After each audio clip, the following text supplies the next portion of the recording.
petits chats, j'espère que vous allez bien. Aujourd'hui, on se retrouve dans une nouvelle vidéo pour un avis lecture et ce sera Et si de Céline Rosenweg. Donc, dans ce livre, on va faire la rencontre d'Aurélie qui a une vie où tout est bien rangé, elle a une routine.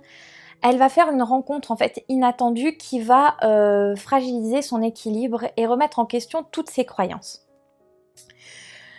Donc, pour pouvoir repousser un peu ses limites et tout ça, elle aura toujours la même question. Et si il se passe ça? Et si je fais ça? D'où le titre du livre. Donc, dans celui-ci, nous allons faire, comme je vous disais, la rencontre d'Aurélie. Aurélie, en fait, a perdu l'amour de sa vie. C'était vraiment l'homme avec lequel elle voulait tout vivre. L'amour parfait. Le souci, c'est qu'il va y avoir un accident et qu'il va décéder. Et elle, en fait, va continuer à vivre autour de Paul. Cette routine, pour éviter de souffrir, pour ne plus rencontrer l'amour, pour ne plus laisser d'hommes aussi rentrer dans sa vie. Et elle va rester vraiment obnubilée sur Paul. Sauf qu'un jour, rencontre inattendue, elle va tomber sur un homme qui, au fur et à mesure, elle va être un peu plus amoureuse de lui. Cette demoiselle est bibliothécaire et on va dire qu'elle a mis un peu ses études entre parenthèses puisque elle voulait absolument avec Paul acheter cette maison, se marier, avoir des enfants. Donc il fallait qu'elle aille très vite pour pouvoir trouver un travail, d'où ce poste qu'elle a pris en tant que bibliothécaire.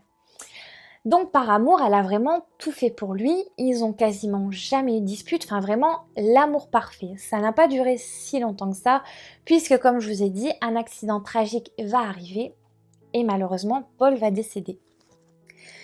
Mais un jour, voilà que cette demoiselle va tomber sur un homme qui est pas tête en l'air, mais un peu jean-foutiste, avec un franc-parler, il va dire ce qu'il pense. Et quelque chose va se passer entre eux. Elle va avoir sa première rencontre avec lui, donc il va un peu lui foncer dedans avec son skate. Elle va l'envoyer balader. Et voilà qu'un jour, son chef part à la retraite et un nouvel homme va arriver. Devinez qui va prendre la place de son chef. Et suite à ça, elle va être donc fort sollicitée par cet homme qui va essayer de la propulser, essayer de faire bouger sa carrière parce qu'il se rend compte qu'elle a énormément de potentiel et pour lui c'est pas normal qu'elle reste à la bibliothèque et qu'elle ne mette pas son talent en avant puisqu'elle écrit aussi un livre pour les enfants. Voilà un peu pour cette histoire.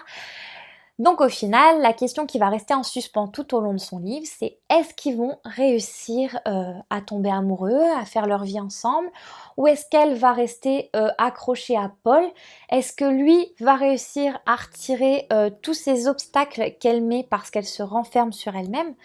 C'est très intriguant comme livre, je me suis beaucoup attachée aux deux personnages, j'ai même eu très très mal au cœur pour ce jeune homme qui au final, elle lui laisse pas de place, elle vit dans le passé et en fait il faudrait presque qu'il fasse la continuité avec Paul. Pour elle, dans sa tête, c'est comme si elle est infidèle à Paul si elle va avec cet homme. Donc voilà, c'est une histoire très compliquée d'amour, il va y avoir des rebondissements, nous allons suivre d'autres personnages aussi qui vont permettre de lui ouvrir les yeux et vous allez voir cette question et si va revenir souvent. Elle va se poser énormément de questions mais au final elle va se dire non c'est pas possible, c'est Paul que j'aime, je ne peux pas le trahir. Vous allez comprendre tout au long de cette lecture. Et donc moi il y a une phrase qui m'a énormément marquée, je vous la lis de suite. Vous savez, lorsqu'on subit un gros chagrin comme ça, au départ, on a l'impression de ne pas pouvoir y arriver. Mais la vie est faite pour que l'on se remette de tout. On survit à tout. Et tant mieux parce que quelle que soit l'ampleur de notre chagrin, il y a encore de belles choses qui nous attendent. Donc vous voyez, on peut se relever de tout. La vie et l'être humain est fait comme ça pour qu'on continue même si certaines personnes ont un peu plus de mal, il faut s'accrocher. Tout finit toujours bien. Au niveau de ce livre, je ne peux pas vous dire si ça finit bien ou pas. Je vous laisse la surprise. Mais en tout cas, c'est très très bien écrit. La lecture a été fluide. Pour moi, je l'ai lu en 2 jours entre le boulot. Et j'ai été marquée. C'est aussi une belle leçon de vie qu'on a, puisque cette jeune femme qui avait tout pour être heureuse, il lui arrive cette catastrophe. Au final, on peut se dire que elle est détruite, ce qui est le cas, mais elle va, vous allez voir, tout faire pour pouvoir surmonter ça et essayer, grâce à cette routine, de continuer sa vie, de pouvoir avancer, et elle va avoir de très très bons amis qui vont être là pour elle, et surtout une famille en or qui la soutient, qui, même que ce soit son frère ou sa belle-sœur, vous allez voir, ils sont vraiment adorables, et grâce à eux, cette lecture est juste magnifique. Donc voilà, je trouvais aussi que c'était beaucoup de légèreté pour cet été, hein. Si vous avez encore besoin des idées de lecture pour cet été, celui-ci est vraiment très très bien. Vous allez pouvoir le retrouver sur Amazon, je vous mets dans la description le lien si vous souhaitez acheter celui-ci. Mais je trouve ça très très sympa en tout cas.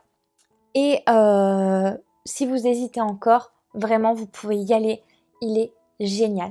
Et encore merci beaucoup à l'auteur pour cet envoi. J'espère que la vidéo vous a plu. Et en tout cas, je vous dis à la semaine prochaine. Portez-vous bien les petits chats. Bisous!